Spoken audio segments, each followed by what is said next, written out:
Hello everyone, अस्सलाम वालेकुम। जनाब, कैसे हो आप सब? आई होप सो गाइस आप सभी बहुत अच्छे होंगे। And finally guys we are back after 94 days. भाई आज 93 महीने से भी ज्यादा टाइम हो गया है हमें हमारा चैनल वापस मिल चुका है। हाँ सही बात है, चैनल था हमारे पास लेकिन कुछ कम्युनिटी गाइडलाइंस थी, इसके ऊपर स्ट्राइक्स वगैरह थी है ना सब कुछ, तो उस वजह से ये 3 महीने के लिए बंदी था चैनल, इस पे वीडियो नहीं अपलोड कर पा रहे थे हम।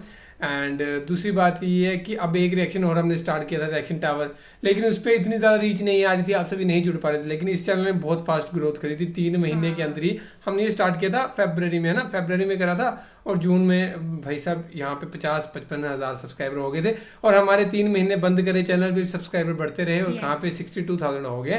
तो फिर मैं अभी ये सोच रहा हूँ कि अभी इस चैनल पे कंटिन्यू करा जाए कि उस पर करा जाए, ये थोड़ी कन्फ्यूजन रह रही है। बट हमने ये डिसाइड किया है कि फिलहाल इस चैनल पे थोड़े दिन वीडियोस डाल के देख लेते हैं, अगर इस पे ज़्यादा रिस्पॉन्स अच्छा रहता है तो फिर यही कंटिन्यू करेंगे, क्योंकि यहाँ पे ज़्यादा पब्लिक जुड़ी है, ज़्यादा हमारे सब्सक्राइबर्स हमारे साथ, हमारी फैमिली ज़्यादा जुड़ी हुई है ना। वहाँ पे हमें टाइम लगेगा थोड़ा सा सभी तक वीडियोस पहुँचाने के लिए, लेकिन यहाँ पे ऑटोमेटिकली है सब कुछ। तो फिलहाल इसी पे प्ले करेंगे। आज की वीडियो होने वाली है हिंदू धर्म का नबी कौन है। गाइस हमने ये वीडियो बहुत बार देखी हुई है ना, कि कौन हिंदू धर्म के नबी कौन है, प्रोफेट्स ऑफ हिंदुइज्म है ना, ये सब जो बताने वाले हैं वो बहुत ज्यादा चर्चा में रह चुके हैं। मौलाना, उनका नाम है जर्जिस अंसारी। सही बात है, हमने वीडियोस देखी हुई है, बट हमने नॉर्मल सी वीडियोस देखी हुई हैं जो कुछ बनाते हैं, लेकिन किसी स्कॉलर के मुंह से फर्स्ट टाइम हम सुनने लगे हैं भाई इस चीज के बारे में। सो फिलहाल वीडियो को देखते हैं और लास्ट में कुछ बातें करें तो वो भी ध्यान से सुनना, और बाकी चैनल बता देना, इस पे कंटिन्यू करें दूसरे पे करें। सो फिलहाल इसको प्ले करते हैं, फिर करते हैं गाइस बाकी बातें डिस्कस। हिंदू धर्म के अंदर 18 पुराणों का वर्णन है। उनमें 3 पुराण बड़े मशहूर हैं, भागवत पुराण, कल्की पुराण, भविष्य पुराण। और भी हैं, अभी मैंने बताया था गरुड़ पुराण, मत्स्य पुराण, शिव पुराण, बहुत से पुराण। 18 पुराणों में 3 पुराण बड़े मशहूर हैं, भागवत पुराण, कल्की पुराण और भविष्य पुराण। और नबियों के, पैगंबरों के आने की बशारत और भविष्यवाणियां इन्हीं तीनों किताबों में मौजूद हैं। इन तीनों किताबों के अनुसार दुनिया में लगभग 64,000 पैगंबरों के आने का सबूत मिलता है। कितना? 64,000 ऋषि मुनि। हम लोगों में भी कोई ज़ईफ़ हदीस के मुताबिक लोग बयान करते हैं कि 1,24,000 कमोबेश अंबियाए किराम आए हैं। हालांकि ये कोई तहकीक शुदा बात नहीं है, लेकिन कमोबेश लगा दिया। यहाँ 64,000, यहाँ 1,24,000। इतना तो क्लियर है कि नबी इधर भी बहुत आए और इधर भी बहुत से नबियों का जिक्र है। लेकिन आप ताज्जुब करेंगे, जितने नबियों का नाम कुरान में आया है, 25 नबियों का, टोटल 25 नबियों का नाम कुरान में लिया गया है। हिंदू धर्म की किताबों में भी 25 नबियों का नाम लिया गया है। और हमारे यहाँ मुहम्मदुर रसूलुल्लाह को आखिरी नबी कहा गया। भागवत पुराण और कल्की पुराण और भविष्य पुराण के अंदर इन तीनों किताबों में 24 ऋषि महान बताए गए, और 25वें ऋषि को महान बताया गया है, जो सबके अंत में, सबके लास्ट में आएंगे, जिनका नाम कल्की होगा, नराशंस होगा, उन्मा होगा, बहुत से नाम उनके बताए गए हैं। ये नाम होगा उनका, और उनकी एक पहचान जो बताई गई है वो मैं आपके सामने रखकर बात को आगे बढ़ा रहा हूं। अज्ञान हेतु किरत मोह मदांधिकारम नाशम विधायम हि तदोदयते विवेका तथस्तु शंभल गिरामे सोतु स्वाजीव जात मंगलाचार्य बहुला पापिता विभजिज्जता। श्रीमद् भागवत पुराण स्कंद 12 अध्याय 2 मंत्र नंबर 66।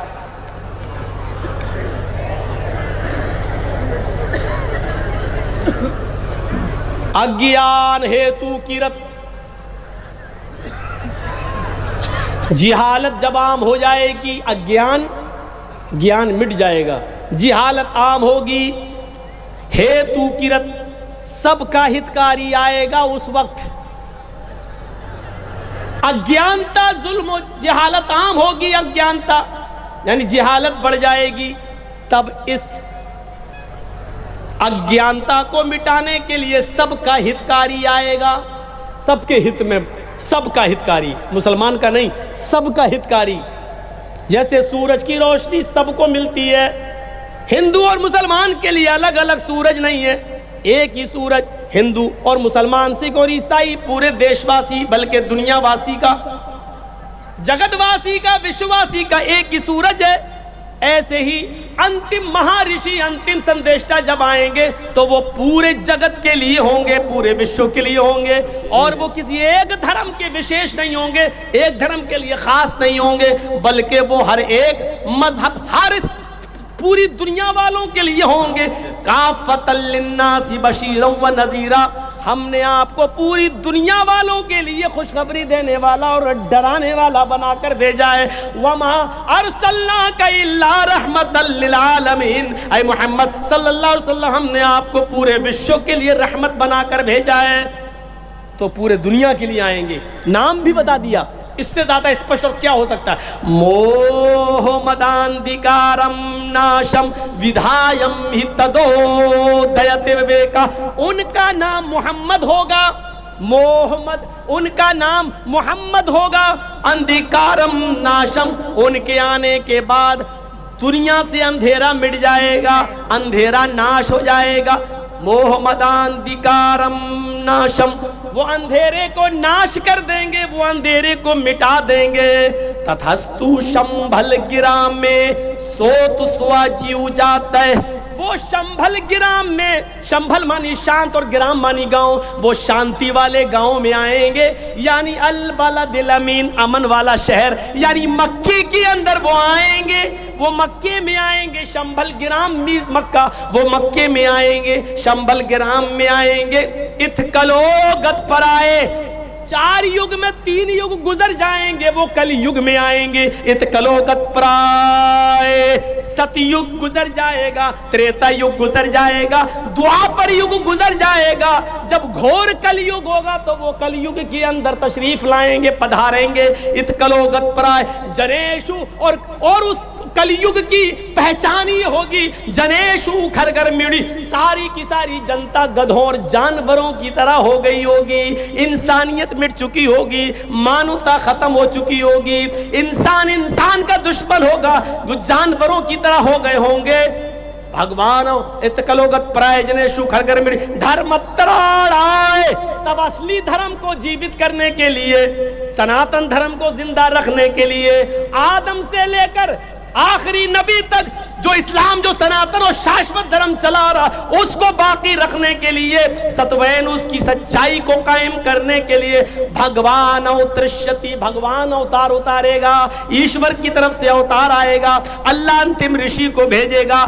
नाम बता दिया क्या होगा, मोहम्मद। उनके आने के बाद अंधेरा नाश हो जाएगा, अंधेरा मिट जाएगा। कहाँ आएंगे, शंभल गिरा मेरी बता दिया, मक्के में आएंगे। और ये भी बता दिया कि वो कब आएंगे, 3 युग गुजर जाने के बाद, सतयुग, त्रेता युग, कलयुग, द्वापर युग गुजर जाने के बाद कलयुग में आएंगे। ये कलयुग ही है हिंदू धर्म के मुताबिक, और मक्के में आएंगे।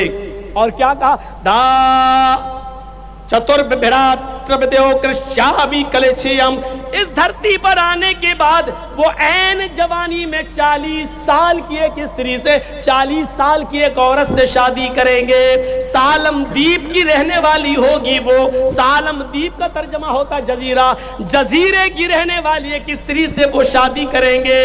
और जिस औरत से वो शादी करेंगे, करने वाला जवान होगा, ऐन जवानी में शादी करेंगे, और जिससे शादी करेंगे उसकी उम्र 40 साल की होगी। मुहम्मदुर रसूलुल्लाह ने जजीरे की, जजीरतुल अरब की सबसे अमीर औरत खदीजा से निकाह किया था, ऐन जवानी में 25 साल की उम्र में किया था, और जिससे शादी की उसकी उम्र 40 साल की थी।